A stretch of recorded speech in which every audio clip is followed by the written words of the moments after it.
হযরত মূসা আলাইহিস সালামকে আল্লাহ রাব্বুল আলামিন সম্বোধন করে বলতেছেন যে আমি উম্মতি মুহাম্মদীকে দুইটি নূর দান করেছি, যার দুইটি নূরের কারণে তারা দুইটি অন্ধকার হতে বেঁচে যাবে। সুবহানাল্লাহ।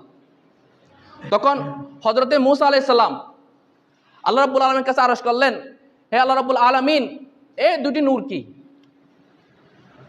যে উম্মতি মুহাম্মদীকে দুটি নূর দিয়েছেন, সে দুটি নূর কি? তখন আল্লাহ রাব্বুল আলামিন বলতেছেন যে একটি হচ্ছে রমজানের নূর, আরেকটি হচ্ছে কোরআনের নূর। সুবহানাল্লাহ। রমজানের নূর, রমজানকে নূর বলেছে আল্লাহ রাব্বুল আলামিন, যে আমাদেরকে রমজান দিয়েছে সে রমজানকে বলা হয়েছে নূর। এরপরে হযরত মূসা আলাইহিস সালাম আবার জিজ্ঞেস করতে লাগলেন যে অন্ধকার দিয়ে দুটি অন্ধকার কথা বলেছেন, সে দুটি অন্ধকার কি? তখন আল্লাহ রাব্বুল আলামিন বলতেছেন যে একটি হচ্ছে কবরের অন্ধকার, আরেকটি হচ্ছে কিয়ামতের অন্ধকার।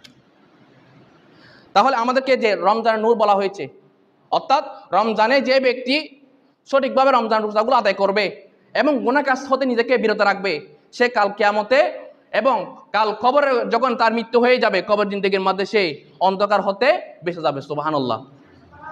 এখন আমাদের চিন্তা করার বিষয় হচ্ছে যে আমরা যে রোজা রাখতেছি, এই রোজার মাধ্যমে কি আমরা রোজা রাখার পরে কি মোবাইল নিয়ে ব্যস্ত আছি কিনা? আমরা যে রোজা যে রাখতেছি, প্রতিদিনের মতো যে রমজানের আগে যে মাসগুলো ছিল সে মাসের মতো আমাদের দিনগুলো অতিবাহিত হচ্ছে কিনা?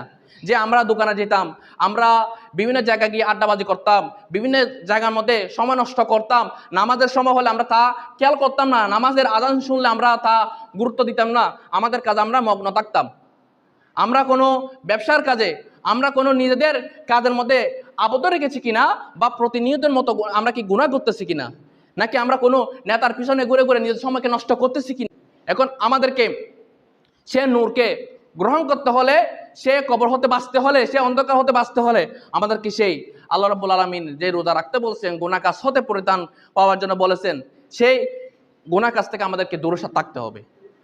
তাহলে আমরা কাল কিয়ামতে এবং কবর জিন্দেগিতে আল্লাহ রাব্বুল আলামিনের দরবারে আমাদের জীবনকে আমরা পরিপূর্ণ করতে পারবো, সাকসেস করতে পারবো। এবং কাল কিয়ামতে যখন আমাদের হিসাব নিকাশ করা হবে, সেদিন আমাদেরকে জান্নাত জাহান্নাম যখন দেখানো হবে, তখন আমার রোজার কারণে আমার উপর যদি জাহান্নাম ফরজ হয়ে যায় বা জাহান্নাম ওয়াজিব হয়ে যায়, তাহলে আমার সেই জাহান্নাম হারাম হয়ে যাবে যদি আমি প্রকৃতভাবে রোজা রাখতে পারি।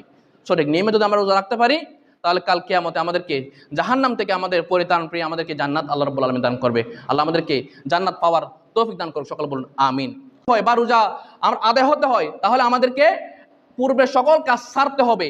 আল্লাহ রাব্বুল আলামিনের যে আদেশ করেছেন, যে পথ মত আমাদেরকে দেখিয়ে দিয়েছেন রাসূল কারীম সাল্লাল্লাহু আলাইহি সাল্লাম, রোজাকে যেভাবে রাখা দরকার